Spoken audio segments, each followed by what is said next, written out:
시민이 언론의 인싸가 되는 그날까지 언론에서 시작합니다. 저는 오윤혜고요. 지난주에 아프셔가지고 네, 대타를 정준희 교수님을 보내셨더라고요. 대타가 정도가 아니시죠? 땜빵으로 네. 오셨어요. 우리 정준희 교수님께서. 갑자기 톤이 달라지시는. 네. 아 그분이 네. 이제 사실 되게 찬란한 아우라를 가지고 계신 분이잖아요. 그래요? 네, 그래서 사실 오늘 제가 나와도 되나? 아, 당연하죠. 걱정을 많이 했는데 감기는 나으신 거죠? 감기도 났고요. 네. 좀 이제 코가 안 좋았었는데 그까지 다 나아버린 것 같아요. 그래서 이제 그래요? 방송을 못해도 핑계거리가 없어졌는데. 네, 잘 오늘도 부탁드립니다. 네, 오늘도 네. 잘 부탁합니다. 자, 그리고 오늘 TBS 송지연 지부장님께서는 내부 상황이 부득이하게 좀 있다 보니까 참석을 못하셨고 대신에 아주 특별한 게스트분을 모셨습니다. 먼저 이분부터 소개해드리도록 하겠습니다. 해촉되신 지 6시간도 안 지난 아주 따끈따끈한 분입니다. 김유진 전 방통통신심의위원회 위원님이십니다. 반갑습니다. 반갑습니다. 나와주셔서 감사합니다. 불러주셔서 감사합니다. 네. 방송 전엔 좀 밝으셨던 것 같은데 갑자기 방송 시작하자마자 많이 어두워지시는데. 아무래도 주제가 주제니까 아, 네.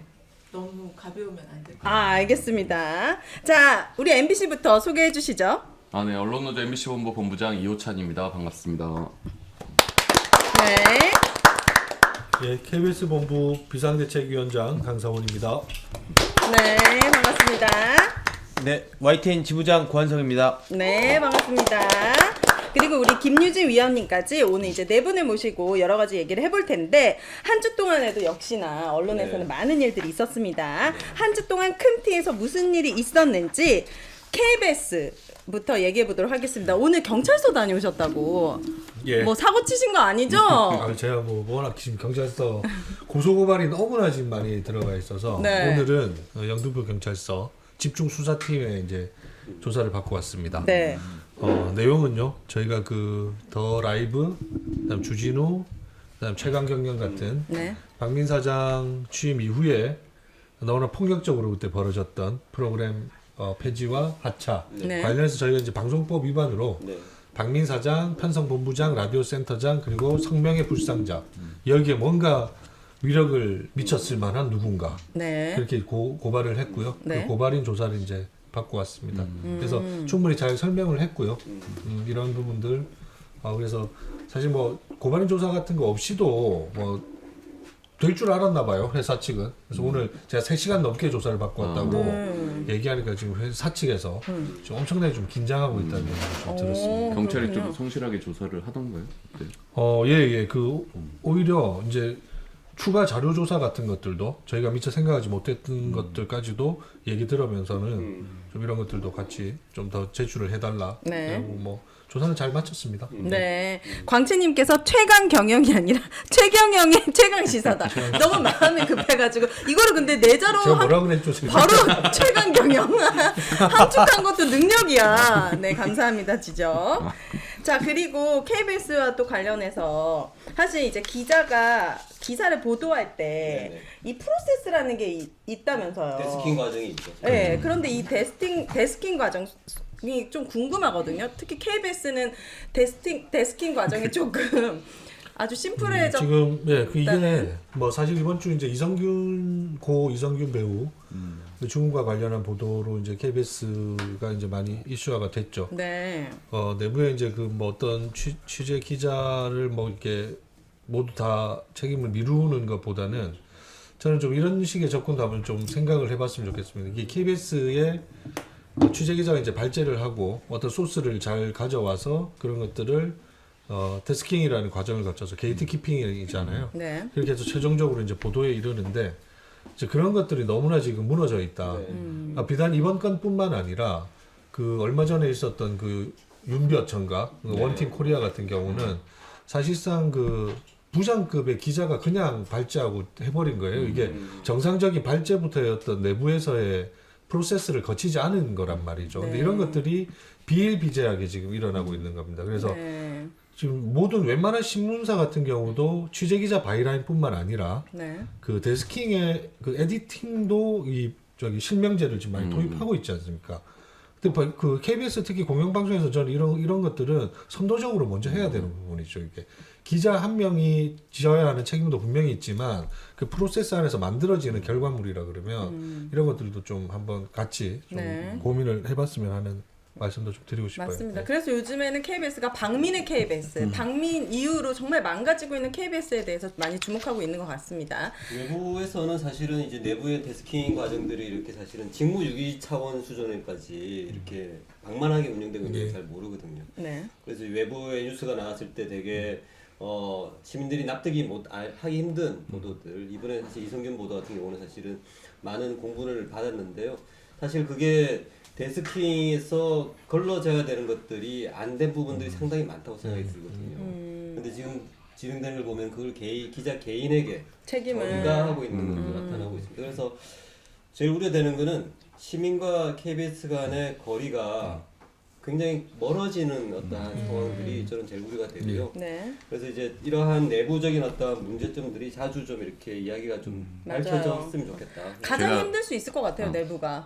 아직도 맨날 꿈 꾸면 네. 방송 사고 나는 꿈 엄청 많이 꾸거든요. 방송 시간에 프로그램 그 편집을 마치지 못해서 네. 그래서 뛰어서 센터 뛰어가고 막 이런 꿈 꾸는데 이제 취재 기자들 입장에서는 이제 큐시트에 그날 뉴스들이 쭈루루 잡혀 있단 말이에요. 그럼 자기가 이제 초고를 쓰고 이제 데스킹을 하고 아마 부장이 출고하는 그런 시스템들일 텐데 그렇게 가면 막판에 저항하기가 되게 어려운 구조가 돼요. 시간상 여기서 이걸 갖고 싸우면 방송이 이제 펑크가 나는 네. 그런 일들도 벌어지다 보니까 이게 약간 취약한 부분들이 있죠. 그래서 사실 데스킹 과정까지도 되게 어떤 공정성이나 이런 걸 갖고 제대로 좀 기사들이 봐줘야 되는데 네. 그런 과정도 이제 방송이 이미 잡혀져 있는 상황에서는 뭔가 사전에 좀 바로잡히기가 좀 어려운 좀 구조적인 문제점도 좀 있어요. 네, 알겠습니다. 자, 두 번째 TBS 관련된 뉴스는 우리 교수님께서 말씀해 주시죠. 네, TBS 오늘 우리 지부장님께서 네. 못 나오셨는데요. 지금 TBS가 거의 민영화 직전 단계에 가 있는 것 같아요. 기존에 이제 계셨던 분들을 거의 희망퇴직 112명을 희망퇴직을 받고 있는데 네. 이후에 플랜이 전혀 나와 있지가 않은 상태래요. 이게 무슨 말이냐면은 그냥 내가 하거나 회사를 그냥 이렇게 처분하겠다 이런 의지인 것 같아요. 네. 그래서 지금 우리 송 지부장님도 굉장히 지금 마음이 안 좋으신 상태고 이게 TBS만의 문제가 아닐 것이고 공영방송에 대해서 이 정권이 어떻게 입장을 가지고 있는지를 보여주는 것이거든요. 없어되거나 민영화 대상이다. 이러한 마인드를 갖고 있는 걸 여지없이 보여주고 있는 거 아닌가 싶어요. 알겠습니다.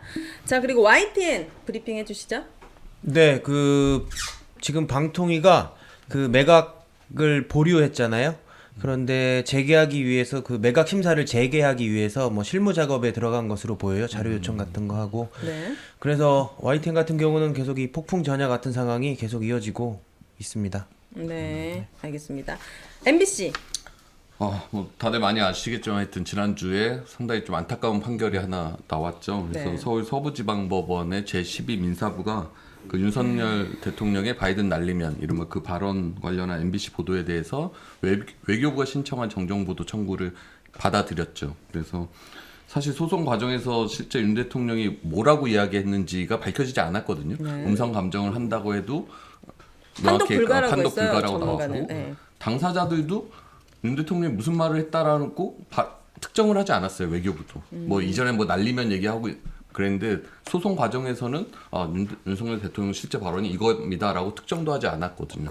그런데 MC 보도 허위다 이렇게 법원이 판결을 하면서 근데 정정보도문에는 바이든이라고 발언한 사실이 없음이 밝혀졌다 이런 표현이 들어가요. 실제 판결문 곳곳에도 실제 발언은 명확하게 밝혀지지 않았다라는 내용이 있는데 막상 정정보도는 바이든이라고 하지 않은 것이 사실로 밝혀졌다 이런 표현을 써서 네. 많이 논란이 됐고 그래서 회사에서는 즉각 항소를 했고 저희 노동조합도 아니, 정답이 없는 오답이 가능하냐. 네. 정답이 있어야 이거에 아니다 오답이 있는데 정답을 아무것도 밝혀지지 않은 상태에서 MBC 보도 그냥 오답이라고 할 수 있나. 네. 그래서 상당히 권력의 기운 판결이다 이런 성명을 내고 좀 비판을 하고 있습니다. 저 갑자기 궁금해졌는데 이 바이든 날리면 보도가 나갔을 때 미국 언론에서는 혹시 이거에 대해서 어떻게 보도가 되었나요? 한국의 언론의 보도를 인용해서 아마 대부분 보도를 나갔죠. 뭐 그 이후에 예를 들어서 바이든이 경로했다던가 서운했다던가 뭐 이런 것들에 대한 그 후속 보도는 없었습니까? 의식까지 그때 못 챙겨본 것 같아요. 죄송해요. 그래요. 죄송해요. 아니, 죄송할 건 아니고 이게 바이든만 아니면 되는 거잖아요. 지금 보니까. 미국과 바이든이 없으면 뭐 되는 트럼프는 거였던 괜찮아요? 것 같아요. 트럼프가 안 되는 거잖아요. 그죠? 네. 되게 저도 판결문을 봤는데 네. 더 이렇게 이상한 게 있는 것 같아요. 판결문의 주요 내용이 이거였던 것 같아요. 그렇게 말했을 리가 없다 이렇게 요약할 수 있는 것 같습니다. 왜냐하면 이런 말이 있었거든요. 발언 장소, 시간, 배경 이러한 것들이 그런 이야기를 할 그것이 아니었다라고 하는 게 판결문에 되어 있어요. 그리고 현장에 있는 박진 외교부 장관이 그런 이야기가 아니었다라고 말했기 때문에 MC가 틀렸다 이런 거죠. 이게 정말 납득하기 힘든 말인데요. 말도 안 그렇게 되는. 말했을 리가 없지 그분이 대통령께서 그런 공개에서 네. 외교장관도 그렇게 아니라고 하잖아. 그러니까 MC는 틀렸어. 이게 판결문의 내용이라는 것이죠. 이게 원고의 주장을 대부분 인용한 것인데요. 상당히 납득하기 너무 힘들다. 네. 그 부분이 좀 잘 안 알려져 있는 것 같은데 사실은 맥락이 말할 장소가 아니었기 때문에 뉴스 밸류가 생기는 거거든요. 그렇게 말하면 안 되는 것이잖아요. 근데 뉴스가 된 이유는 그렇게 말을 했기 때문에 뉴스를 잡은 것인데 네. 이게 판결문에는 그렇게 말했을 리가 없지 않느냐 이렇게 해버리는 거죠. 보통 이렇게 정정보도 청구를 하게 되면 뭐가 틀렸는지에 대한 입증 책임이 청구한 사람한테 있거든요. 그러니까 외교부가 MBC보다 뭐가 틀렸는지를 밝혀야 되는 거거든요. 근데 이거를 재판부는 뭔가 과학적 사실에 대한 판결, 뭐 광우병 관련 판결까지 해서 이게 사실 무슨 광우병 수준의 과학적인 이게 오갈 내용이 아니잖아요. 그러니까 대통령이 그렇게 얘기했고 그걸 들었고 들린 대로 그냥 보도한 네. 거란 말이에요. 근데 이걸 과학적 사실에 관한 어떤 판결로 좀 더 복잡한 판결이냐 만들어 버리면서 네. 입증 책임을 보도한 쪽도 같이 뭔가 반반씩 져야 된다. 약간 이런 논조로 해가면서 네. 이제 판결이 좀 나온 게 좀 안타까운 부분이 있고 그래서 이게 결론적으로 계속 그날 이제 대통령실이 이제 입장도 내고 했는데 그래서 기자들이 대통령실에 물어봤거든요. 그럼 대통령 실제 발언이 뭐냐? 네. 그날도 대통령실은 명확하게 얘기를 안 했어요. 그냥 이번 판결에 이번 판결은 네. 이번 판결에서 가장 중요한 부분은 정정 보도를 인용했다는 겁니다. 그래서 아까 첫 번째 질문했던 그 대통령의 정확한 발언이 어떤 것이었는지 궁금하다 했더니 네. 그 모든 걸 포함해서 법원에서 판결을 내린 겁니다. 이런 식으로 약간 동문서답식으로 대응을 하거든요. 그러니까 저희 입장에서 사실 이게 너무 좀 안타까운. 이게 과학적인 게 필요합니까? 논리적인 게 필요합니까? 귀만 들리면 가능한 문제인데. 그 모든 게 요즘 없는 시대에 살고 있어서. 그리고 저는 전문가가 판독 불가라고 얘기한 것도 이분 직업을 내려놔야 돼요. 이거 너무 심각하다. 아니면 아니고 기면 긴 거죠. 어떻게 판독 불가라고 얘기할 수가 있는 겁니까? 근데 이제 음성 분석이라는 게 뭐 쉽지 않은 부분이 있을 수는 있다고 생각을 하는데 뭐 전문가니까 뭐 법원이 받아들여서 감정한 사람이니까 근데 어쨌든 판독 불가인데 사실이 아니다라고 밝혀졌다 이렇게 정정 보도를 하라고 한다는 게 그 우리가 도저히 용납이 안 돼. 예전에 이제 무슨 좀 형사 사건 일어나는 현장에 네. DNA 같은 것들은 이제 기술이 발달하지 못해서 네. 그 유죄를 네. 입증하지 네. 못한 것들이 있잖아요. 네. 저는 이게 시간이 흘러서 네.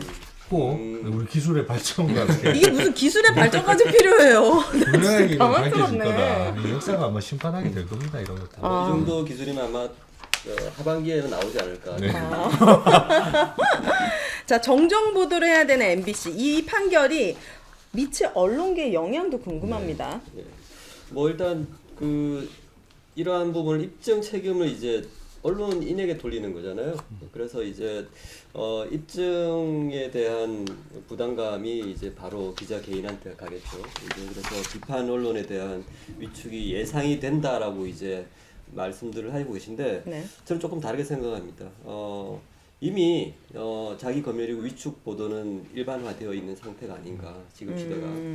왜냐하면 이제 이러한 관행이 지난 2년 동안 계속 증가해 오고 있거든요. 네.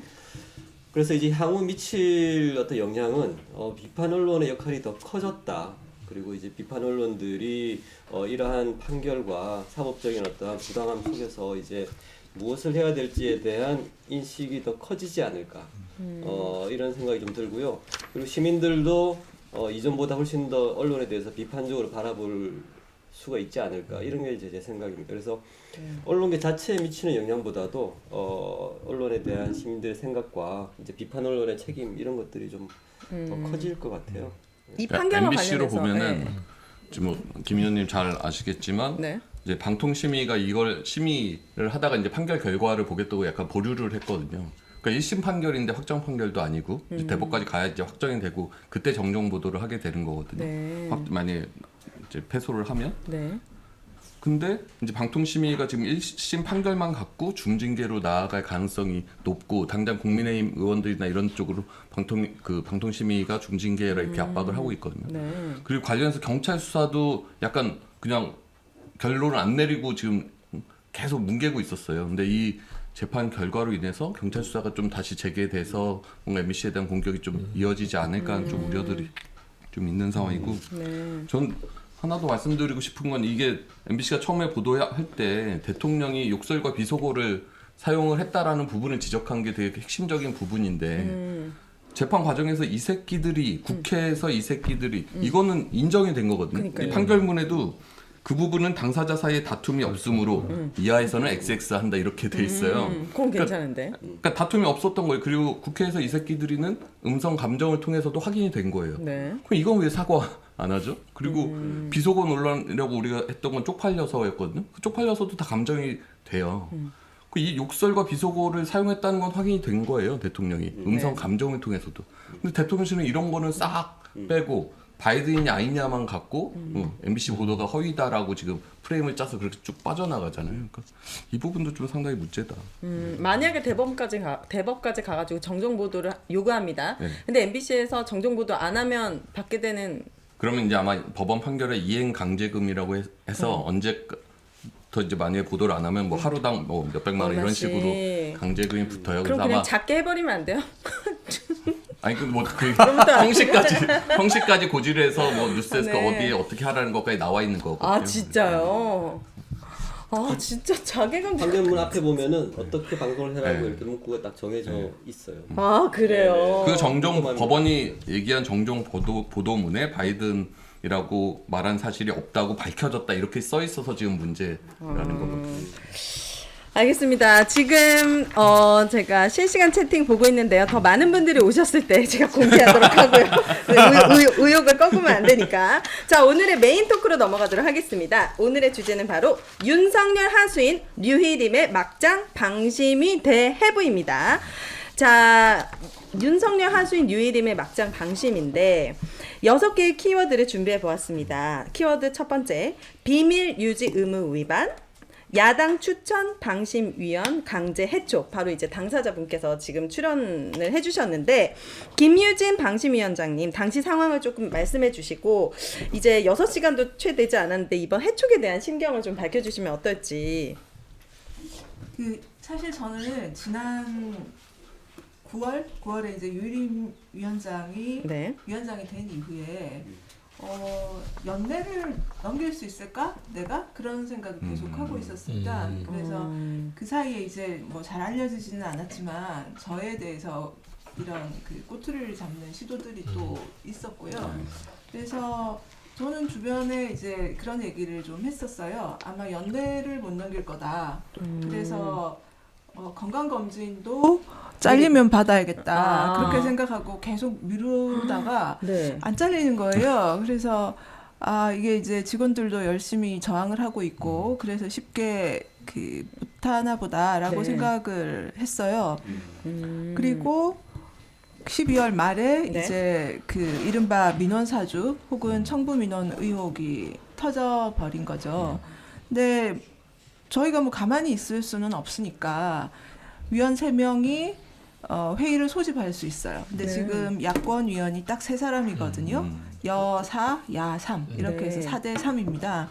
근데 저희가 회의를 소집을 했어요. 전체 회의를 소집을 했고 그 당시에 안건은 첫 번째가 이른바 그 공익 제보자에 대한 색출 시도를 일체 중단할 것. 네, 그다음에 네. 두 번째는 위원회 내부에 이 민원사주 의혹을 진상규명할 수 있는 기구를 만들어서 진상조사를 할 것. 네. 그다음에 마지막으로는 위원들이 모두 대국민 사과를 해야 할 사안이고, 예, 그래서 위원 모두가 대국민 사과를 하고, 그리고 위원장의 개인 의혹에 대해서 자꾸 직원들에게 뭐 법률적인 어떤 이런 그 조력이라든지, 그다음에 자기 입장의 배포라든지 이런 거를 하는 것 같아서 그런 것들을 하지 못하게 하는 이런 정도의 안건들을 준비를 했었어요. 네. 그래서 그게 1월 3일에 전체회의가 열릴 계획이었는데 2시간 전에 갑자기 여권의 4분이 다 일정이 생기셨다는 거예요.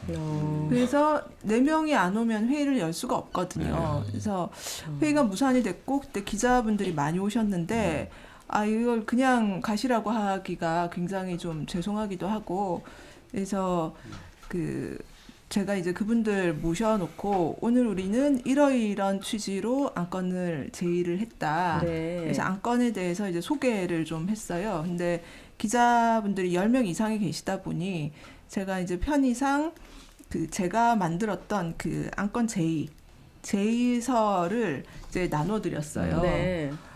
그랬더니 이제 그게 비밀 유지 의무의 위반이다라는 건데, 안건 주제를 나눠준 것이 네, 그 안건을 발의한 그 취지나 이런 것들을 이제 나눠드렸는데, 네. 조금 설명드려야 될 게, 안건은 원래 그 회의 전에 다 공지가 됩니다. 그래서 출입하는 기자분들은 오늘 어떤 안건이 올라올지 다 알고는 계세요. 그래야 뭐 취재를 갈지 말지 판단하니까요. 그렇죠. 다 알고 계시고, 그 다음에 회의가 열려서 그분들이 이제 방청을 하시거든요. 기자들이. 그래서 방청을 하게 되면 모니터에 저희가 보는 똑같은 이제 회의 자료를 모니터에 띄우기 때문에 회의 자료도 기자분들이 다 보실 수가 있어요. 그래서 그 회의 자료는 결코 뭐 기밀이라 할 내용이 없었습니다. 네. 그리고 제가 사무처에서 만든 최종 회의 자료를 드린 게 아니라 제가 제의를 위해서 만들었던 자료를 드린 거예요. 그래서 엄밀히 말하면 위원회의 공식 문건도 문도 아니네요. 아니었습니다. 근데 이제 그거를 비밀 유지 의무 위반으로 이제 문제를 삼은 거고, 또 하나가 회의 진행 방해인데, 요거는 이제 조만간 회의록이 그 위원회 홈페이지에 올라올 거예요. 근데 그때가 바로 지난 화요일, 1월 8일 화요일이었는데, 네. 그 회의가 유일임 위원장에 대한 청부민원 의혹이 폭로되고 나서 처음 열리는 그 방송 소위원회였어요. 그리고 2024년 첫 회의였기도 했고요. 네. 근데 그런 상황에서 제가 의사진행 발언을 안 할 수가 없잖아요. 왜냐하면 이미 입장으로 유일임 위원장은 의혹만으로도 사퇴해야 마땅하다라고 주장을 했는데, 방송 소위의 위원장을 또 맡고 계세요, 이분이. 그건 뭐예요? 소위 소위가 전체 회의가 있어요. 있고 전체 소위원회. 회의는 모든 위원들이 참여하는 것이고, 네. 방송은 방송 심의만 하는 곳이에요. 네. 근데 거기는 5명이 들어가게 되는데 여 3, 야 2 이렇게 들어가요. 근데 보통은 위원장이 맡지 않는 것이 관례예요.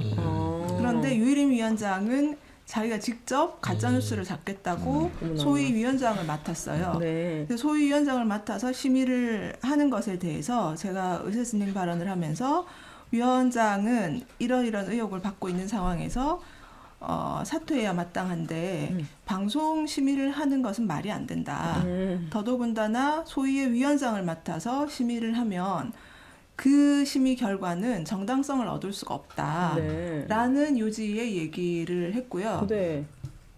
그리고 나서 이제 유일임 위원장이 좀 반발을 했죠. 그리고 첫 번째 안건이 하필이면 그 의견 진술 안건이었어요. 네. 이 의견 진술이라는 건 뭐냐면, 보도의 문제가 심각해서, 프로그램의 문제가 심각해서 법정 제재를 해야 되는데, 법정 제재 같은 중징계를 하려면 최소한 방어권을 한 번은 줘야 된다라는 취지로 방송사에서 제작진을 부릅니다. 네. 그래서 우리는 너를 법정 제재하려고 하는데 소명할 수 있으면 해봐, 이런 기회를 주는 자리거든요.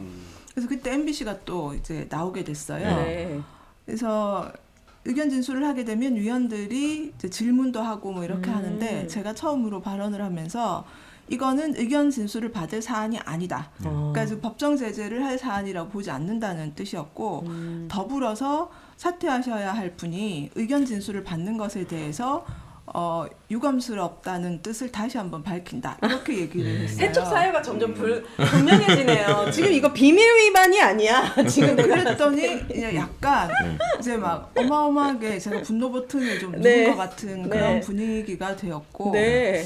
그 과정에서 그것은 너의 일방적인 생각이지 뭐 이부터 해서 이제 막 이제 그 나오고 지금 수사가 진행 중인데 뭐 그때까지는 내가 말하지 말라고 하지 않았느냐 뭐 그래서 뭐 제가 말할 수사는 자유까지. 그래서 제 발언권을 보장하고 제가 뭐 다른 말 한 것도 아니고 그 말 한마디 했는데 그리고 수사는 위원장님이 받으셔야죠 뭐 이러면서 이제 네. 사랑살래를 좀 했어요. 이제 그 내용을 가지고 회의 진행 방해라고 하는 건데 저는 회의 진행을 방해할 생각이 전혀 없었고 이제 정회를 선포하고 위원장이 나가버리거든요. 그런 상황에서 기다리면서 제가 이제 그 기자님들한테 그런 얘기도 했어요. 저는 회의를 방해할 생각이 없고 네. 그건 이후에 제가 한 말이네요. 위원장이 한 40분쯤 후에 입장문을 냈어요. 그래서 회의 방해 행위에 대해서 이제 그 규탄하는 그런 입장문을 내셔서 제가 그 입장문에 대한 입장을 밝히겠다 이렇게 네. 하고 저는 회의를 방해할 생각이 없고 지금이라도 위원장이 들어와서 회의를 하면 좋겠다. 나는 성실하게 심의 임할 테니 들어오셨으면 좋겠다라는 네. 얘기를 거듭 밝혔거든요. 네. 그런데 그냥 안 들어오셨어요. 물론 그 사이에 야권위원 한 분께서 이제 욕설을 하고 나가버리셨어요. 그러니까 그래요? 저하고 위원장이 싸우는 과정에 그 광경이 좀 보시면서 참기 힘드셨나 봐요. 네. 그러면서 이제 나가버리셨는데 욕설을 하고 네. 그래서 저는 이제 욕설은 분명히 잘못한 거니 회의를 속개해서 공식적인 자리에서 사과를 요구하고 그리고 사과를 하셔야 한다. 이건 뭐 명백하게 잘못된 거니까 네. 라는 의견을 밝혔지만 위원장님은 돌아오지 않으셨고 네, 그래서 저는 그 말을 한 것으로 그러니까 사퇴하셔야 할 분이 심의하시면 안 되죠. 이 얘기를 한 것이 결과적으로는 회의 진행 방해가 네. 돼서 두 가지가 지금 걸렸습니다. 그래서 이제 정회를 하면 속개를 해야 되는 거 아니에요? 사내가 아니라 그러니까 회의 진행을 위원장이 약간 방해한 것 같은 느낌. 정회하고 그냥 그걸로 끝이었던 거잖아요. 지금 뭐 파행이 한두 번이 아닌데 그 전날 전체 회의에서도 굉장히 황당한 일이 벌어졌는데 저희가 이제 3일 날 그분들이 회의 안 들어오셔서 회의가 이제 무산이 됐잖아요. 근데 1월 8일은 정기 회의였어요. 정기 전체 회의였는데 그때 안건 3개를 또 올렸거든요. 그랬는데 갑자기 유일임위원장이 들어오더니 뒤에 3개의 안건은 비공개로 하는 것이 적합하니 비공개로 하는 것을 우리가 밖에 나가서 따로 논의를 하자는 거예요. 그래서 아니 논의를 하면 또 공개된 회의에서 해야지 공개할지 말지를 왜 비공개로 논의하냐. 네. 그랬더니 이제 여당 의원들만 다 나가셔서 들어오더니 비공개로 하실 분은 손을 들라는 거예요. 또 위원회에서는 손을 드는 거수를 잘 하지 않습니다. 네. 네, 합의제 기구이기 때문에 토론을 통해서 한 사람 한 사람의 의견을 물어요. 네. 그런데 갑자기 자기들끼리 논의하고 들어와서는 이 안건 3개는 비공개로 하는 것이 적절한 것 같으니 비공개에 찬성하시는 분들은 손을 들어주세요. 이렇게 해서 4명이 이렇게 손을 드니까 다수로 통과됐다는 거예요. 네. 그래서 저희가 이제 난리가 났죠. 왜냐 위원장님은 당신에 대한 안건을 지금 우리가 논의하는데 회피를 하셔야 된다. 왜냐하면 제척 사유이기 때문에 당신은 여기에 표결을 하면 안 된다. 네. 그러면서 이제 또 굉장히 그 논란이 막 크게 일어나니까 네. 회의를 더 진행할 수 없다. 이렇게 하면서 또 정회를 하고 나가버렸어요. 네. 그래서 뒤에서 할 얘기지만 네. 제가 생각했을 때 류일임 이분이 김유진 위원님께 해촉을 할 수밖에 없는 이유들이 너무 분명한 것 같아요. 왜냐하면 방심위 직원의 내부 평가 봤을 때 긍정 평가가 빵명이잖아요. 그런데다가 149명의 류일임 청부 의혹 실명으로 신고가 되어 있고 그런데 지금 여기 계신 김유진 위원분은 내부 평가가 좀 꽤 제일 높죠. 제일 높은 사람이다 보니까 눈에 얼마나 까지먹겠습니까? 그거 아니, 내부 기밀 아닌가요? 아니 근데 그거 나오기 전이었어요. 이 내부 평가가 또 나오기 전이어서 뭐 그렇다기보다는 그 유일임 위원장은 지금 그 제가 이제 저의 그냥 추정인데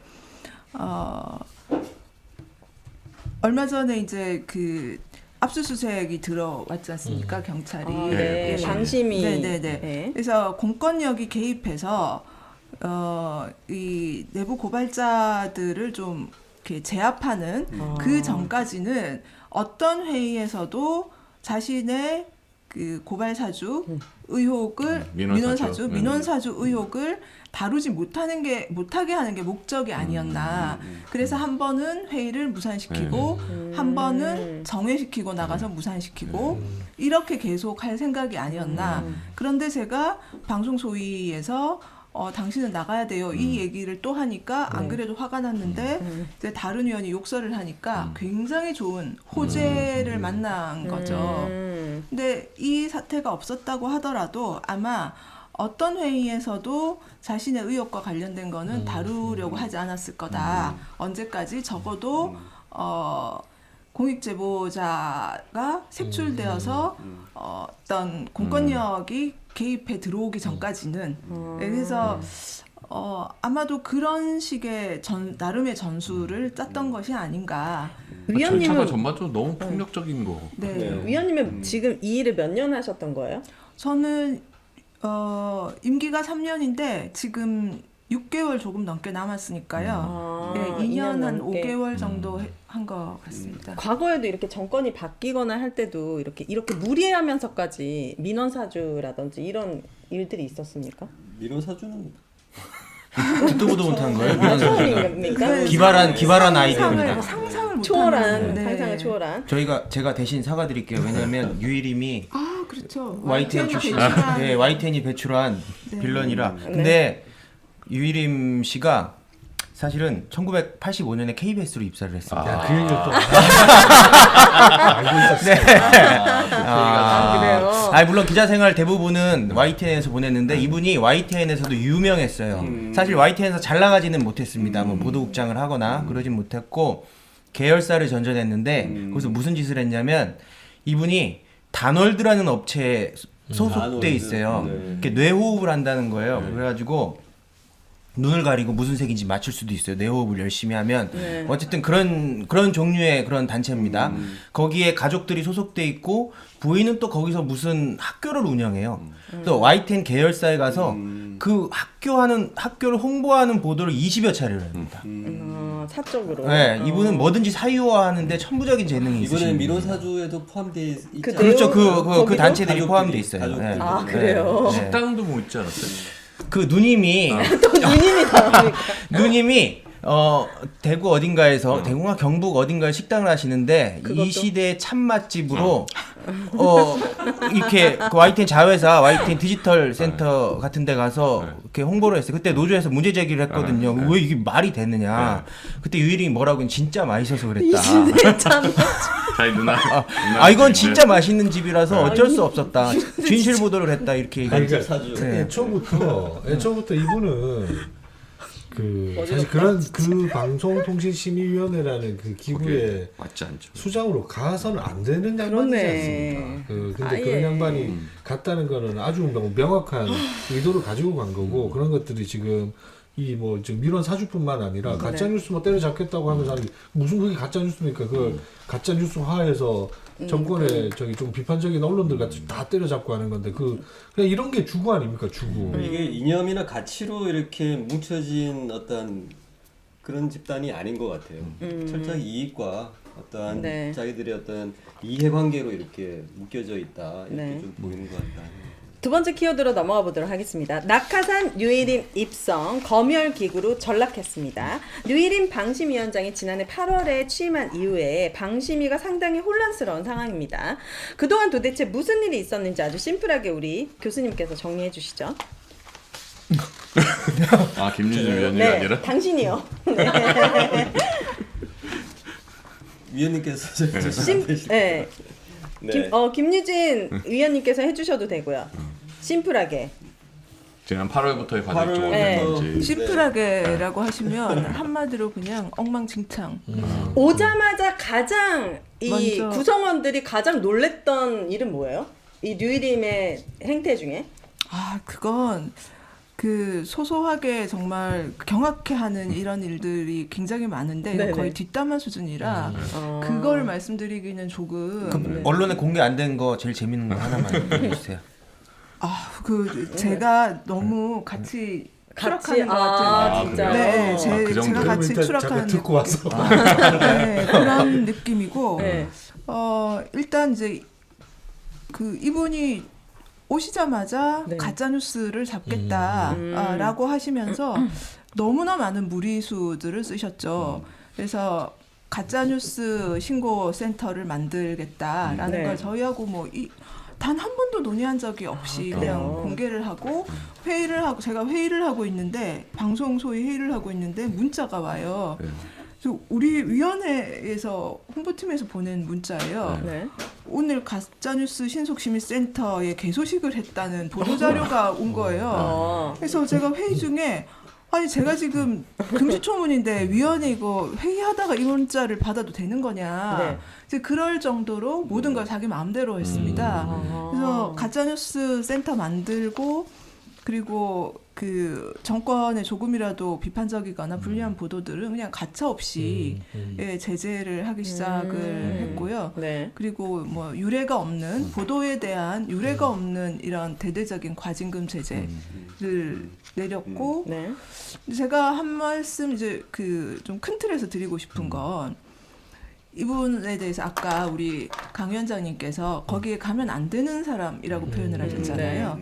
그러니까 우리 직원들이 이제 저에게 토로를 하는 내용 중에 제가 아주 인상 깊었던 네. 한 말씀을 전해드리면 사실 방심위는 여야 할 것 없이 정권이 교체될 때마다 부침을 조금은 겪었다. 그래서 어떤 권력이나 정권을 잡으면 언론을 좀 통제하고 싶은 욕망은 있는 거다. 그거를 이해한다. 네.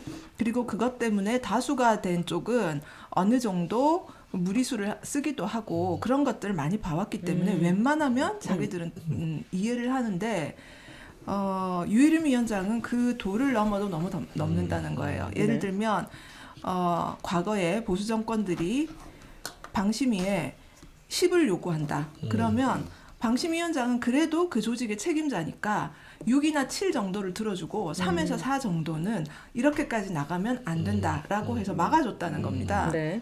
그런데 유일임 위원장은 말하자면 10을 요구하면 위에서 10을 요구하면 본인이 13, 14를 하거나 요구하기도 전에 알아서 14, 15를 하는 이런 그 지금 행태를 보인다는 거죠. 그러니까 직원들로서는 임계점을 넘어갔다라고 보는 것이고 이 민원사주 같은 경우도 이 의혹도 저는 이걸 뭐 용산에서 당신의 가족을 동원하세요 이랬을 거라고는 생각을 안 합니다. 이렇게 디테일하게 뭐 그 방심위를 챙겼을 거다 저는 그렇게 생각 안 해요. 네. 이건 누군가가 과잉 충성을 한 겁니다. 그런 것 같습니다. 자, 근데 심의권도 엄청 많이 늘어갔고 네. 오늘 기자협회 뭐 보도 보면 네. 지난해 9월 취임한 이후 3개월 만에 공정성 근거로 한 방송 심의가 작년 한 해보다 8배 많아졌다.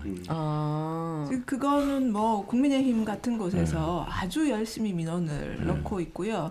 그리고 보통은 이제 이전 심의 사례에 비추어서 제재를 받지 않았던 건들은 사무처에서 각하를 시키는 경우들이 좀 있었습니다. 네. 근데 그렇게 했다가 국민의힘 쪽에서 그걸 이제 굉장히 문제 삼고 뭐 그렇게 하기 때문에 사무처에서는 뭐 일단 민원이 들어오면 일단 안건으로 다 올리는 지금 분위기가 된 거고 저도 우리 직원들한테 애매한 것은 그냥 무조건 안건으로 올려라. 괜히 직원들이 피해받지 않게. 직원들한테 불똥이 튈 수 있으니 싸우든 어쨌든 위원들끼리 해결할 테니 그냥 안건을 올리시라 이런 의사를 좀 종종 전하기도 했습니다. 중징계도 뭐 과징금과 관계자 징계, 경고, 주의 등 법정 제재가 지난해 상반기에 5건에 불과했는데 류 위원장이 취임한 하반기에 36건을 기록했다. 그거 비교할 수 없죠. 네. 보니까 방심위 직원분들이 집단 반발하고 양심적 고발들이 많아지고 있는데 이게 민간 독립기구이기 때문에 가능한 내부 저항이라고 할 수 있을 것 같아요. 그럼에도 불구하고 이런 것들이 심의 뭐 이게 건의안이 왔을 때 다 하나하나씩 또 해야 되는 또 부분은 있는가 보네요. 뭐 말씀하신 것처럼 어쨌든 이게 민간 기구이기 때문에 사실 자율성이 상당히 보장이 돼 있었었거든요. 아까 말씀 주셨죠. 어쨌든 정권에서 어떠한 입장이 있을 때라도 그래도 독립적인 어떤 프로세스 있었는데 여기에 대한 직원 방심위 직원분들의 프라이드도 상당히 있다고 저는 알고 있습니다. 다른 어떤 정부기와 달리 독립적이고 자율적인 부분들에 대해서 네. 책임감 있게 일을 수행해 왔던 것들에 대해서. 사실 저는 이 정부에서 제일 우려되는 것 중에 하나가 뭐냐면요. 좋은 것들에 대한 것들을 완전히 잊게 만들고 이렇게 다시 창피하게 만든다는 거예요. 그래서 좋은 것들을 할 수 없게 만드는 상태. 이것들을 되게 체계적으로 수행해오고 있는데 이런 분들이 이제 그걸 만들어 나가는 것 같아요.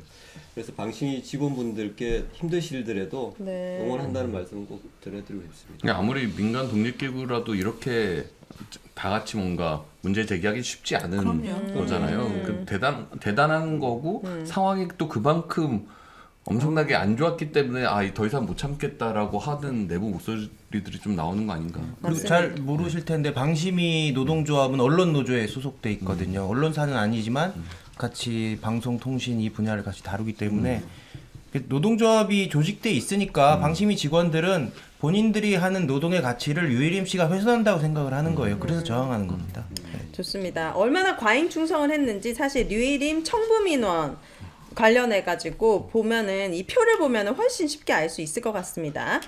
정말 듣도 보도 못한 일이 일어났습니다. 가족과 지인을 통해서 청부 민원 의혹이 있는데 자, 과징금 처분 민원이 총 그래프로 보시면은 165건 중에 가족 및 지인이 60건, 연관 의심단체가 35건, 총 63%에 달하는 게 이 류일임 위원장과 관련된 가족과 단체라고 할 수가 있고 이게 민원 사주라고 할 수밖에 없는 것이 뒤에도 보이겠지만 뭐 오타도 똑같고 네. 이게 진짜 어떻게 보면 빼박인 것 같아요. 그리고 자, 청구 민원의 시점이나 방식도 굉장히 똑같은 게 많아요. 보면은 진짜 토시 하나 빠지지 않고 미디어 연대 박모 씨의 민원을 보면은 지난 2022년 대선을 앞두고 블라블라 해주시기 바랍니다. 보면은 뭐 토시 하나 안 틀리고 똑같고 저기 물음표 오타까지도 똑같습니다. 그리고 민원 내용을 대체로 일치된 문구로 사용했다. 요것도 보시면 똑같을 것 같아요. 사례 1과 사례 2를 나눠서 보시면은 누군가가 자료를 좀 만들어 갖고 네. 이렇게 뿌리는 것 같아요. 이렇게 네. 올려달라 이런 식으로 네. 해서. 근데 저는 궁금한 게 이게 그냥 일반의 어떤 민원들이 들어가면 방심위가 모두 다 받아서 이렇게 심의를 다 들어가게 돼 있나요? 그렇죠. 그 민원이 들어온다고 해서 네. 다 하진 않습니다. 아까 말씀드렸던 것처럼 너무 얼토당토하는 민원이 있어요. 예를 들면 뭐 아무 문제가 없는 방송인데 민원 내용 자체가 틀린 사실관계가 틀렸다던가 뭐 이런 경우 그다음에 과거에 거의 유사한 사례가 있는데 그때 문제 없은 결정이 뭐 났다던가 네. 이런 것들에 대해서는 안건으로 올리지 않고 그렇지 않은 경우에는 민원으로 들어오면 대부분 다 심의를 하게 돼 있고요. 네. 그리고 이제 사무처에서 모니터를 따로 이제 꾸려서 합니다. 그래서 모니터를 통해서 심의규정 위반으로 될 만한 것들, 예를 들면 간접 광고라든지 뭐 등등등에 대한 이런 것들을 모니터를 해서 또 안건으로 올립니다. 그래서 대부분 위원회에서 심의를 하는 건 이 두 가지 경로입니다. 민원으로 들어오거나 아니면 사무처가 전문 모니터를 통해서 하거나. 근데 지금 네. 보면 지금 뉴스타파 저희 아까 CG에도 좀 나왔는데 저 인용해서 미디어 연대 박모 씨 민원 중에 보면 네. 지금 이제 저번 뉴스타파 김만배 보도 관련해서 공정성이나 이제 객관성 위반 이런 것들이 지금 민원으로 제기가 됐고 이걸 다뤘고 이제 과징금 부과까지 사실 이어졌던 거지 않습니까? 그러니까 저는 공정성이라든지 객관성이라는 게 사실 이건 주관적인 게 되게 결여된 민원일 수밖에 없는데 이런 것들도 다 올라오는 족족 이게 위원회에서 의제화 시키는 문제인지 민원인이 조항을 주장한다고 해서 그 조항을 그대로 적용하지는 않습니다. 그래서 사무처에서 검토를 해서 민원인은 예를 들어서 뭐 공정성 위반이라고 올렸으나 검토를 해보니 이것은 유사 사례에 비추어 공정성으로 심의하기는 부적절하면 다른 조항에 해당되면 다른 조항으로 올리고 그렇게 올라와도 또 위원들이 이 조항은 아닌 것 같다. 그런데 다른 조항을 적용해야 될 것 같다. 이런 식으로 해서 조항 자체는 좀 바뀝니다. 그러니까 민원인 주장이 그대로 반영되지는 않습니다. 위원님 보실 때는 이게 왜 이랬다고 좀 보세요. 그러니까 이렇게까지 무리하게 해야 될 이유가 있는지 뭐 아들, 동생, 뭐 잘 몰라서요. 동서, 조카 잘 몰라서. 왜냐하면 네. 이 심의는 방송사당 한 사람씩만 민원을 넣어도 민원할 수 그러니까 심의할 수 있는 겁니다.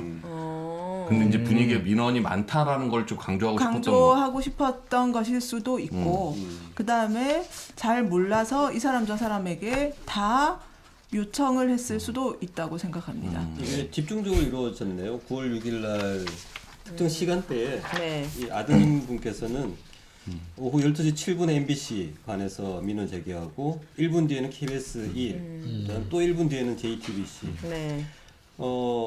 이렇게 집중적으로 하다 보면은 민원이 채택될 가능성이 높아지지 않을까 싶거든요. 그런 착각을 하실 수 있는데 네.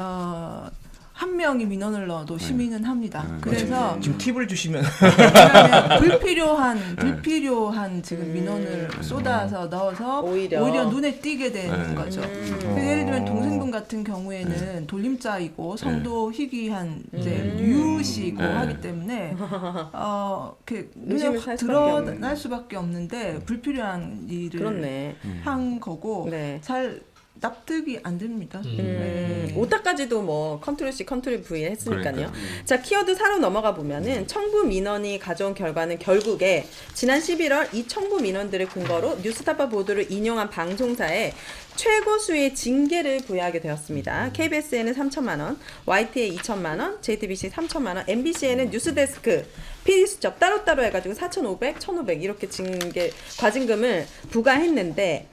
이렇게 과징금을 방송국에 부과하면은 각 방송사에서는 어떤 영향과 리스크가 있는 걸까? 실제 이렇게 결정이 되면 이제 저희가 방송사들이 이제 몇 년에 한 번씩 제어가 심사를 받거든요.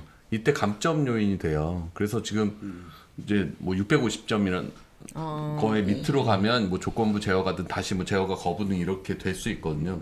근데 거기서 그 점수라는 게 되게 조금 한 차이로 통과하냐 마냐 이렇게 돼요. 점수들이 되게 세분화돼 있어서. 근데 이렇게 크게 중징계 받아서 감점을 받으면 제어가 심사에서 되게 심각한 영향을 제허가 미치죠. 심사. 예. 네. 과징금 금액 자체 문제는 절대 아니죠. 네. 사실 그럼 과징금도 뭐 네. 크죠. 4,500만 원 센 돈, 1,500만 6천만 원 나가야 되는 거니까. 작은 근데 돈은 그보다도 아니지만, 네. 예, 심사에서 근데 저는 요 조금 다른 관점으로 좀 한번 말씀드리는 게 네. 이거 매우 지금 수를 잘못 둔 것 같아요. 유일임이. 왜죠? 뭐냐면 KBS 같은 경우가 그 박민 사장 체제 들어오면서 첫날 취임하고 바로 그때 4대 저기 오보에 대한 국민 사과 방송을 했지 않습니까? 거기에 그 뉴스타파 보도가 들어가 있었어요. 네. 그리고 요건이 사실상 KBS로 지금 과징금을 부과받은 거지 않습니까? 자, 그런데 MBC하고 동일하게 저희가 지금 지난주에 그 방통위로부터 요거 이제 고지대상 시행하는 거, 그 과태료 고지서 이게 송부를 받았어요. KBS가. 네. 박민의 KBS가 받은 상태인데 네. 지난주 금요일 날 요 고지 자체를 좀 집행정지 해달라. 그걸 제기를 했고 이게 또 받아들여졌어요. KBS가 제기를 했고 그걸 제기를 했고 받았고. 이제 받아들여졌단 말입니다. 네. 자, 그러면 이제 재심이라는 것도 같이 신청을 했습니다. 그럼 재심 결정을 언제 어떻게 내려줄지는 모르겠으나 재심 결과가 어떻게 나오든 간에 만약에 재심 결과가 불리하게 나온다 하더라도 행정소송을 또 갈 수 있단 말입니다. KBS가. 그렇죠. 네. 행정소송을 당연히 가야죠, 사장이. 네. 이게 행정소송을 가지 않으면 배임의 여부가 발생할 수 있는 네. 거지 않습니까? 현재 박민혜 사장은. 네. 그래서 저는 이거 외통수다. 그렇잖아요, 이게. 그리고 박민은 사실 이 과징금 부과받고 본인이 그 결산 때였나요? 청문회 때였나요? 제가 정확히는 기억 안 나지만 이 지금 그 뉴스타파 보도건과 관련해서 과징금을 방심위가 그때 이제 부과를 한다는 게 있었고 네. 여기에 대해서 너는 KBS 사장으로서 어떤 입장이냐 했을 때 자기는 재심 안 하겠다고 발언을 한 적이 있단 말입니다. 진짜요? 그래서 그게 근데 결국에는 이제 바꿨죠. 마음을 바꿔본 거예요. 전략적 판단을 했겠죠. 아, 이게 배임이. 안 하는 게 배임이 될 수 있구나. 네. 근데 결국 이 수순을 따라가다 보면 저는 이 KBS 입장에서는 적어도 박민한테는 이게 아마 저기 화살이 돼서 돌아갈 수밖에 없는 외통수다. 근데 이게 재심해도 방통심의가 또 하는 거잖아요. 네네. 그렇죠. 네. 그럼 유일임 씨가 또 이걸 하는 거예요? 심의를? 재심은 크게 기대 안 하시는 게 좋을 것 같아요. 그냥 행정소송으로 가야 되지 않을까. 그래요. 네, 그렇게 생각합니다. 이게 모든 방송 YTN도 지금 준비 네. 중인 거고 MBC도 당연히 지금 예, 이걸 재심 신청을 했고 신청했고. 집행정지 재심 전에 집행은 정지된 걸로 이제 받아들여졌는데 네. 말씀하셨듯이 재심과도 똑같이 방통심의의 그 위원들이 재심을 할 테니까 이 결과가 바뀌거나 그럴 가능성도 없어 보이죠. 이게 종결된 사건으로 인식하면 안 되는 거고. 그렇죠. 네. 네. 이리나마님께서 이 방송 너무 좋다, 내용이 너무 좋다라고 말씀해 주셨습니다. 혹시 감사합니다. 들어오신 지 얼마나 되셨는지 궁금하지만 너무 좋다 생각하시면은 이제 공유도 많이 해주시고 소문도 좀 많이 내주시기를 혹시 자신감 있게. 5분밖에 안 되시진 않았나. 어쨌든 이리나마님 환영합니다. 자, 5번째 키워드로 넘어가 보도록 하겠습니다. 적반하장 6시간 압수수색입니다. 청부 민원의 의혹으로 조사받을 사람은 유일인 본인입니다. 그런데 저도 이 기사가 가장 어이가 없었어요. 경찰은 적반하장식으로 제보자 색출을 위한 방심위 위원분들을 상대로 압수수색을 진행한 거죠. 그렇죠. 이게 지난주인가요? 아니, 엊그제. 있었던 게? 엊그제죠. 엊그제인가요? 엊그제. 예, 이번 주입니다. 이거는 근데 저 요거 관련해서 꼭 드리고 싶은 말씀이 이게 2014년 11월에 혹시 기억나실지 모르겠는데 14년이요? 2010년 전에 네. 정윤회 문건이라고 네. 세계일보에서 정윤회 문건을 폭로했어요. 정윤회 씨가 최순실의 전 남편입니다. 그 당시에 박근혜 청와대에 있던 문고리 3인방을 통해서 국정농단했다는 내용의 문건이 폭로가 됐는데 네. 이게 문제가 되니까 당시 박근혜 청와대가 어떻게 덮었냐면 국가 기밀을 유출했다. 그 문건을 유출한 놈을 잡는다. 그래가지고 뭐 박환찬 씨나 뭐 조홍천 현 의원 다 그렇게 된 거거든요. 네. 이게 문제를 기밀 유출 같은 걸로 덮는 게 요번에 방심위에도 똑같이 적용이 됐어요. 그리고 이게 이 사건의 본질은 유일임 씨가 가족과 지인을 동원해서 민원을 청부했고 그로 인해서 엉뚱한 심의가 이루어지고 뭐 방송사들이 제재받고 그런 거잖아요. 근데 누가 개인 정보를 유출했느냐 이걸로 지금 경찰이 수사하잖아요. 이게 웃긴 게 지난 10일에 조선일보에서 단독 기사가 나와요. 이게 단독 기사 내용이 그겁니다. MBC랑 뉴스타파로 방심이 내부 정보가 대량 유출됐다. 그래서 경찰이 수사에 나섰다. 그러고 나서 일주일이 안 돼서 바로 경찰이 압수수색한 거예요. 제가 볼 때는 이거는 기술이다. 그러니까 말이 안 되죠. 이거 진짜 이거는 청부 민원이 맞는지부터 일단 밝혀야 될 거 아니에요. 이렇게 정말 엄청난 정황들이 뭐 그냥 의혹 수준이 아니라 구체적인 네. 증거로 해서 증빙이 되고 있으니까 아마 아뜨거에서 더 정보 유출로 가겠죠. 근데 네. 이거 사실 국민들 너무 무시하는 이거 형태 자체가 아닌가 사실 싶어요. 불법적인 성격을 갖고 있죠. 왜냐면 제보자는 이제 특별법에 의해서 보호받게 되어 있거든요. 이제 그거 상관없이 이제 네. 이런 내부 뭐 비밀을 유출했다고 하는 합의법을 가지고 이렇게 하는 그럼 이게 약간 처벌하겠다는 불법적인- 의도보다는 겁주기인 거예요? 처벌도 실제적으로 하겠죠. 하려고 제출을 하겠죠. 법원에 가서 어떻게 해서- 판결 받을지 아, 모르겠지만. 일단 특성이 뭐냐면요, 발화자를 내용과 상관없이 발화자를 이렇게 억압을 하는 게 특성이에요. 그러니까 네. 발화자의 어떤 발언이나 어떤 의도나 이런 것들의 정당성이나 사실 여부와 상관없이 네. 너 말을 했지, 너 잘못한 거야 해서 바로 이제 발화자를 처벌을 하는 거죠. 그렇게 해야지만 이후에 또 발화를 못하게 할 수 있는 효과가 있거든요. 잘못을 먼저 안 하면 되잖아요. 그러니까 말입니다. 잘못은 어떤 게 잘못된 거지? 잘못. 아니 민원 사주를 안 하면 되잖아요. 방금 천재라고 하셨습니다.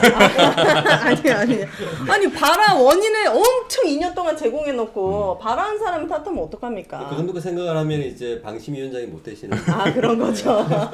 이게 이 정부에 가장 필요한 사람이 사실은 공익 제보자들의 역할이 너무 중요한데 사회적으로 보호를 해줘야 되는 부분이. 네. 이거는 이 부분은 어떻게든 보호받아야 되고. 이게 개인정보 유출로 이렇게 엎어치는 게 이게 진짜 나쁜 기술인데 2014년 얘기를 또 하면 그때 정윤회 문건이 그 최순실 국정농단 사건의 전주곡 격이었어요. 그때 박근혜 정권이 제대로 그걸 정신 차렸으면 그렇게 비참한 최후 안 맞았을 겁니다. 근데 이번 지금 윤석열 정권도 똑같은 짓 하고 있고요. 네. 아마 말로는 비슷할 겁니다. 그러니까 이 사람 입장에서 류일의 입장에서 생각을 해봐도 최소한 네.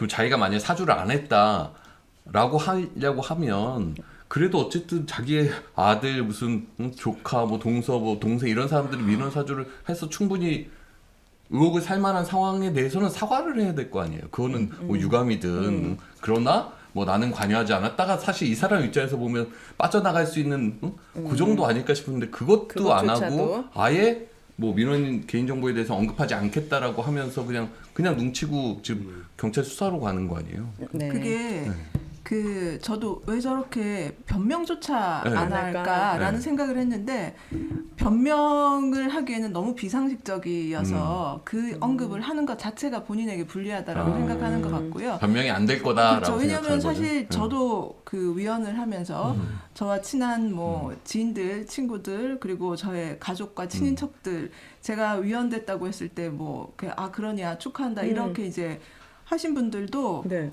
방통위하고 방심위를 구분 못 하세요. 맞아, 여전히 맞아. 굉장히 정치 고관여층이 맞아요. 제 맞아요. 친구들도 네. 방통위 기사 나면 저한테 너는 괜찮냐 이렇게 물어보고 그러니까 그게 보통은 일반적으로 미디어 이 상황에 대해서 아주 전문적으로 알지 않는 일반인들은 그 정도의 저는 상식을 갖고 맞아요. 계신다고 생각해요. 네. 그런데 저렇게 구체적으로 정확하게 민원의 양식에 맞추어서 아. 저렇게 수많은 지인들이 넣었다. 이거 상식적으로 나는 몰랐다라는 변명이 안 통해요. 말이 안 통하지 된다. 않을 거다라는 생각이 한 것 같고 또 하나는 제가 이제 그 정말 반론을 하고 싶은 것 중에 하나가 이거를 그 개인 정보 공개로 문제를 삼아 버리면 앞으로 모든 위원은 자기가 심의하고 싶은 거 그냥 지인들한테 다 부탁해도 괜찮습니다. 아. 네, 그런 그 결론이 나는 거예요. 그 류일임 위원장 좀 조사해 주세요. 이렇게 민원 단체로 넣으면 조사하는 거예요. 제보자에 대해서 언급을 할 수 없다라 민원인에 대해서 언급조차 할 수 없다라는 이 관리를 만들어 버리면 이제 모든 위원은 자기가 찍어서 그 마치 인지 수사하듯이 네. 그렇게 하면 나는 되죠. 저 보도 문제 삼고 싶어. 그러면 집에 가서 뭐 자기 네. 와이프한테 넣어라. 해라. 친구한테 좀 네. 해줘라. 그리고 문구는 내가 만들어줄게. 이렇게 해도 문제가 공익신고 없어지는 못하는 거예요. 그렇죠. 유림 위원장이 그 말을 했었거든요. 저 너무나 웃겨가지고 네. 소방서장의 가족이 불난 걸 보고 그럼 신고를 안 이거는 신고의 문제가 아니라 불을 지른 거예요. 불을 지른 거. 가족들이 그래요? 불을 지른 거라고. 그렇죠. 무슨 말이에요? 지금 이 정도면 다 위원장 할 수 있는 거예요? 그러니까 변명을 할 수 없다는 게 이제 저 사례에서 나오는데 변명을 하게 되면 이제 저렇게 말이 안 되는 그렇죠. 상황들이 발생하는 거예요. 자, 마지막 키워드로 넘어갑니다. 방심위 파국 주범이죠. 류일임을 수사하라. 지금 언론 노조를 비롯한 민원연 등 언론 노동 단체들은 이 상황을 매우 심각하게 보고 있습니다. 어떤 입장을 밝히고 있는지 기자회견 현장 이미지를 보시면 좋을 것 같습니다. 민원연과 언론 노조의 기자회견 및 입장문이었습니다. 저기서 뭐 어떻게 또 소리 지르고 오셨습니까? 대표님도 계시고. 그때 비가 어떤- 많이 왔었는데 네, 우산을 쓰셨네요, 다행히. 네. 네. 그 기자분들이 굉장히 많이 오셨어요 저기에. 네. 일단 언론 많이 관심을 보여주셨고요. 오신 이유가 이제 여러 가지 있겠지만은 일단 이 사건 자체가 너무나 터무니없다. 근데 이제 유리희림 위원장이 또 거기다 책임을 전혀 지지 않으니까 네. 이제 어떻게 되는지 되게 궁금했던 것 같고요. 두 번째는 이제 저때 방심위 노조위원장도 나오셨어요. 이제 그분의 이제 발언을 직접 듣고 싶어서 또 네. 나오셨던 분들도 있는데 그때 혹시 무슨 내용이었는지 기억하시는 분, 네. 요약해 주실 분. 그때 다 가셨다고 들었는데. 내부에 계셨던 분들이 어떤 굉장히 어려운 상황들을 되게 이렇게 사실 비가 오는데 구구절절하게 이렇게 말씀 주셨거든요. 네. 기억에 남는 얘기가 있으셨나요? 아니요 그 목소리가 굉장히 떨렸다. 내용을 얘기해 주실 분 계십니까? 되게 진정성 있는 호소였다. 근데 오늘은 저는 못 갔고 어제 서울경찰청 앞에서 이제 항의 네. 기자회견 때 갔었거든요. 그래서 그때 언론노조 위원장, 뭐 시민단체, 그다음에 방심위 지부 위원장도 와서 어쨌든 네. 이게 신고자를 이런 식으로 색출한다는 것 자체가 우리 사회 어떤 그러니까 이게 민주주의 자체의 기본을 좀 흔드는 네. 행위인 것 같고 그러니까 너무 무너져도 너무 무너졌다. 그러니까 도둑 잡아라라고 막 얘기를 했더니 그 신고한 사람을 지금 먼저 잡겠다라는 네. 거잖아요. 그러니까 먼저 잡아야 될 건 유일임이지 네. 방심위 직원들이 아니다. 그날 네. 위원장께서 출근을 안 하셨죠? 아, 그래요? 네, 기자회견하는 날 아예 유림. 이제 기자분들한테 이렇게 질문을 받을 걸 좀 걱정하셔서 그런지 유림 위원장께서 아예 출근을 안 하셨던 걸로 기억납니다. 근데 그 이후에 뭔가 반론을 제대로 기자들 따기 위해서 뭔가 지키고 번도 있어도 없었죠. 거의 네. 접촉을 피하면서 네. 안 나오고 있는 그런 상황. 그 류일임 위원장의 평가는 거의 탄핵 수준인데 국회에서 류일임 위원장의 탄핵에 관련돼서 할 수 있는 일이 있습니까? 이거는 무조건 임명을 했기 때문에 뭐 방법은 없는 탄핵 겁니까? 탄핵 대상자가 대상은 아닐 아니죠. 거예요. 공무원이 아니어서. 그러니까 민간의 독립. 그냥 버티고 기구일 있으면 계속 있을 수 있는 거예요? 대통령이 해촉시킬 수 있죠. 근데 윤석열 대통령이 자기 뭐 거의 신복보다 지금 14, 15 더 열심히 하는데 그렇게 하겠어요. 그래요. 알겠습니다. 많은 분들이 9시에 보니까 한 20분 정도가 더 들어있어요. 아직도 9시에 시작하는 걸로 아시는 네. 분들이. 저희가 시즌 3는 시간이 바뀌었습니다. 매주 수요일 8시에 시작합니다. 보니까 MBC 뉴스랑 시간이 겹친다. 막 이런 얘기들도 있고. 8시에. 근데 저희가 9시에 할 때도 큰 차이가 없었기 때문에 그 이유 때문만은 아닌 것 같습니다. 하지만 오늘 얻은 분이 많습니다. 이 뉴스데스크 경쟁 프로그램인가요? 근데 저는 약간 네.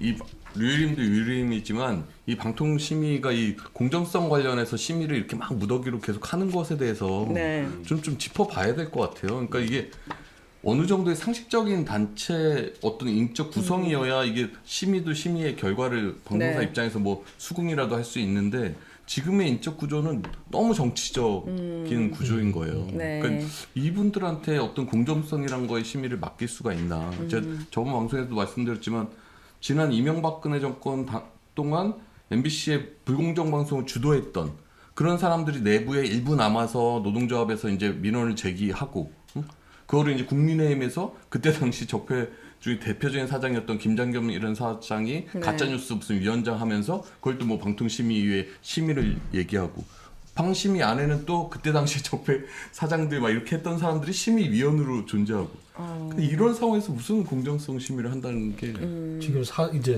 우리 김유진 위원님도 오늘 저기 나와 주셨지만 이게 이제 4대 원래 이제 6명, 3명의 구조로 이루어지는 네. 기구에서 4대 1이 돼 버렸지 않습니까? 이제 4대 1이 돼 버린 거고 이게 저는 사실 숫자의 문제도 어찌 됐건 뭐 다수가 아니라 하더라도 뭐 소수가 그 안에서 또 저항할 수 있는 건 그 바로잡을 수 있는 건 저지할 수 있는 그 힘이 분명히 있다고 보는데 이게 이제 이렇게 되면은 대통령 몫으로 2명을 지금 다시 이제 지명을 해버리면 6대 1까지 돼버릴 수 있는 상황이란 말이죠. 네. 이건 4대 3과 6대 1이라는 거는 완전히 또 다른 숫자의 문제이기 때문에 네.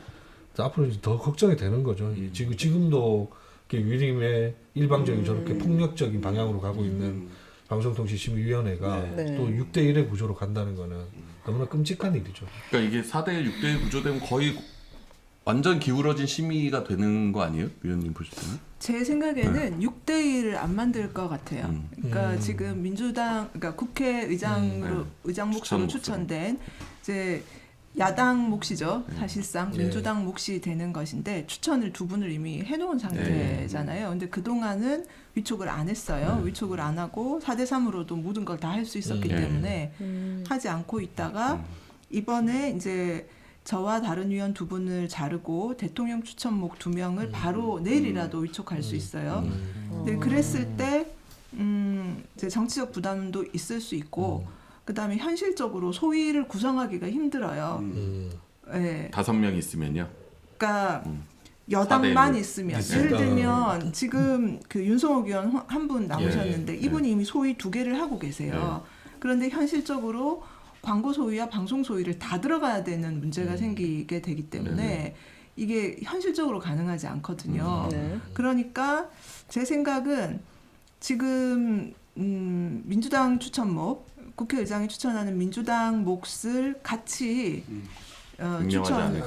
위촉을 해서 6대 3을 만들어 놓고 이제 정상화되었다라고 주장할 가능성이 매우 높다라는 생각이 들고, 근데 이렇게 이제 그 숫자로만 맞추는 것이 뭐 완전히 무의미하지는 않겠지만 일단은 그 명분이 된다는 거고요. 정상화라는 명분을 준다는 것이고, 그다음에 새로 위원으로 위촉이 되면 그분들이 그 분야에서 아무리 전문가라고 하더라도 업무 파악을 하는데 상당한 시간이 좀 걸립니다. 네. 그리고 지금 워낙 그 첨예한 안건들이 많이 올라와 있고, 근데 그 안건들의 맥락이나 이런 것들을 좀 파악하시려면 시간이 걸릴 텐데, 그 사이에 하다가 예, 중요한 안건들이나 이런 것들이 그냥 막 지나갈 수도 있고, 네. 예, 많은 것이 좀 우려가 되는 상황입니다. 혹시 저기 명예회복을 위한 저기 법적 다툼이나 이런 것들도 준비하고 계획하고 계신 게. 네네네. 빠르면 다음 주 정도. 네. 알겠습니다. 이 류일인 민원 사주 관련해서는 이미 고발이 들어가 있는 상태죠. 수사가 안 이루어지고 있는 거죠. 네네. 그죠? 수사할 의지는 있는 겁니까? 의지가 있으면은 엊그제처럼 안 했겠죠. 그러니까 사실 류일임에 대한 수사부터 했어야 맞는데 해야 맞는 의지가 건데 아주 약하다. 방심이 압수수색부터 하고 있는 거니까. 네, 좋습니다. 시즌 3 오랜만에 오셨는데 우리 교수님 네. 한 줄 평이라도 마무리를 잘 해주셔야 될 것 같아요. 오늘은 별로 역할이 많이 없으신 것 같아요. 역할은 늘 별로 없는 것 같은데. 네. 오늘의 한 줄 평 지금 심각하네요. 네, 오늘 어쨌든 우리 민원 사주 주제로 네. 이야기한 건 아니죠. 어쨌든 방심위에 대한 문제점들 이것들에 대해서 이야기를 했는데요. 몇 가지 또 새로운 이야기들 좀 알게 됐던 것 같아요. 이게 사실은 이야기가 끝이 아니고 여기서 좀 더 우리가 지켜봐야 될 것들이 많고 네. 이제 그런 생각이 좀 많이 드는 것 같아요. 지금 모든 프로세스들이 다 지금 제도 속에서 이루어지고 있잖아요. 네. 근데 이 제도 속에서 새로운 현상들이 있는데 그 중에 하나가 이제 공정성 아까 말씀 주셨는데 아마 심의 제도가 이제 이렇게 운영되다 보면 공정성의 새로운 개념들이 나올 것 같아요. 정부가 인정하는 공정성만 이제 공정하게 될 것이다라고 하는 것들인데 네. 이게 무서운 게 이제 일반적인 공정에 대한 감각을 우리가 완전히 잃어버리게 되는 네. 시대가 아닐까 싶어서 그게 제일 두렵고요. 그래서 이제 이런 말을 오늘 좀 제가 찾아봤습니다. 네. 유명한 있죠? 말은 아닌데 네. 강자의 권리는 이제 권리가 아니다. 반항과 저항에 부딪히지 않는 동안만 권리일 수 있다라는 말이 있더라고요. 저만 이해 못한 거 아니죠? 우리 MBC님께서 해서 아니, 다시 교수님 이야기 말씀을 네, 다 네. 듣죠. 강자의 권리는 이제 저항과 반대에 부딪히는 순간 더 이상 이제 권리에서 권리가 작용하지 않는다라고 하는 말들인데 네. 이 말을 지금 우리가 많이 잊어버리고 있는 것 같아요. 왜냐하면 워낙 오랫동안 무도한 일들을 워낙 많이 겪고 있어서 더 그런데요. 방심의 문제도 그렇고요. 네. 이 민원 사주라고 하는 말도 안 되는 것들을 우리가 겪잖아요. 네. 이게 이제는 거의 패턴화됐다고 우리가 받아들이기 시작한 것 같아요. 그러니까 이게 권리로서 작동을 하는 거죠. 근데 이 부분에 대해서 우리가 좀 더 네. 민감하게 생각을 해야 될 것 같고 언론 아사를 통해서 계속 이런 것들의 문제를 제기를 하고 네. 우리가 할 수 있는 것들이 무엇인지 고민이 좀 됐으면 좋겠다 생각이 듭니다. 좋습니다. 우리 김유진 위원님 오늘 사실 출연이 쉽지 않으셨을 텐데 출연 소감 궁금합니다. 또 시민분들이나 언론인들 분들께 또 하시고 싶은 말씀이 있다면 편하게 좀 해주시면 좋을 것 같아요. 사실 저는 제가 해촉된 것에 대해서는 소위 말하는 타격이 1도 없습니다. 네, 왜냐하면 늘 준비하고 있었고 네. 뭐 언제 돼도 이상하지 않다. 그래서 저 해촉 건의안 하려고 회의 소집했을 때 주변에 뭐 직원들도 그렇고 기자분들도 그렇고 해촉 겁만 주고 해촉 못 시킬 거예요. 다들 그렇게 얘기했어요. 네. 근데 아니에요. 해촉 시킬 거예요. 아직도 이 정권을 모르세요. 그러고는 그 전날 이미 입장문을 다 준비를 해서 네. 해촉 건의 결의안 통과되자마자 기자분들한테 다 뿌렸어요. 아, 네. 그래서 저는 제가 해촉된 것에 대해서는 전혀 뭐 이렇게 타격이 없는데 하나 이제 딱 걱정되는 것은 제가 좀 안에서 그래도 좀 싸워야 되는데 더 그거를 못하고 나오는 게 너무 이제 안타깝다는 거. 그리고 부탁드리고 싶은 건 오늘 이제 위원장님들 다 나오셔서 노조 활동 뭐 다 잘 아시겠지만 지금 방심위 노조가 저 정도 하는 거 어마어마한 거잖아요. 그죠? 그래서 지금 이 상황으로 계속 가면 네. 분명히 공익제보자 색출합니다. 저는 그렇게 보고 네. 색출해서 굉장한 탄압을 가할 것으로 생각이 드는데 이건 그 연대 투쟁을 해주시는 게 저는 의무라고 생각을 합니다. 이 방심위를 이렇게 지키지 못하면 방송사들이 직접적으로 다 타격을 입으실 거예요. 이미 타격 입고 예, 있죠. 그래서 그 저는 다른 방송사 노조들의 연대는 의무다 이렇게 생각을 하고 있고 시민들께서도 그동안 잘 모르셨겠지만 네. 방심위 직원들이 정말 고군분투하고 있다. 좀 아시고 다양한 방식으로 좀 응원을 해주셨으면 좋겠다. 가장 직접적인 응원은 뭐가 있을까요? 우리 시민분들이 해줄 수 있는 응원이요. 아 이거를 제가 얘기를 하면 또 문제가 될 수도 있을지 아, 그래요? 모르겠는데 누가 그러면 교수님이 얘기해봐요. 말씀하시려고 아시는 하고. 분이 좀 얘기해줘봐요. 오늘 직접적인 응원이 전 좋아요. 제가 역할이 없었다고 오늘 벌 얘기해보세요. 주시는 것 같은데 네. 그 연대라는 말씀 주셨는데요. 이 연대라는 말을 이제 영어로 보면 솔리데리티인데 이게 어원이 이게 연대 책임이에요. 그러니까 공동 책임. 네. 뭐냐면 이게 저희 모두의 문제라고 생각을 해야 될 것 같아요. 그래서 직접적 응원을 할 수 있는 방법은? 그래서 제 질문은 그거거든요. 갑자기 왜 영어를 하고 있는 거예요? 네. 모르시는 거죠? 김현이 말씀하려고 아, 그러셨어요. 해주실 수 있어요? 혹시 아니 제가 또 난감하실까 이러저런 방법을 제안하면 사주를 했다, 뭐 이렇게 선동을 한다 이렇게 또 할 것 같아요. 그러기엔 실시간이 미비해서 네네, 사주를 그렇죠. 하기에는 네네. 뭐 이렇게 뭐 게시판에 응원글이나 뭐 뭐 이런 건가요? 하다못해 예 댓글이라도 적극적으로 달아주시고 아니 뭐 후원금 같은 것도 낼 수 있나요? 노조에 뭐 그런 거 하시지 않을까요? 아. 네. 방법을 전혀 물품이라도. 몰라가지고 네. 방심위가 있는지도 몰랐는데 방심위 노조가 있는 것도 오늘 처음 알았고 이걸 모르는 분들이 많으니까 많은 걸 오늘 배우셨네요. 오늘 그러면. 아주 네. 많은 걸 배웠습니다. 하여튼 정말 큰 일들을 하고 계실 것 같아요. 네, 응원합니다. 맞아요. 막판에 파이팅 하십시오. 네. 그래도 함께 하여튼 어느 분이요? 막판에 우리가 이제 네. 오늘 뭐 언론 아싸 이렇게 하지 말고 네. 뭐, 아, 응원합니다. 네, 응원합니다 이렇게 마무리하는 걸로. 우리 YT의 와주라 시민 주주운동 계속 되고 있죠? 그렇죠. 민원 사주가 아니라 네. 주식 사주라. 네, 주식 사주라. 지금 지난주에 고한석 본부장님 재밌고 유익한 방송 고한석 지부장님 존재감이 대단했다. 댓글. 응원합니다. 이렇게 메일도 왔다고 합니다.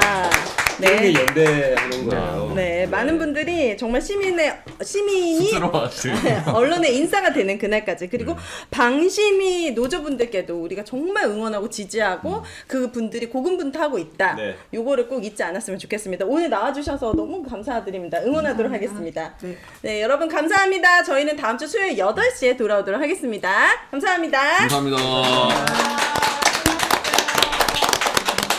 아유 고생하셨습니다.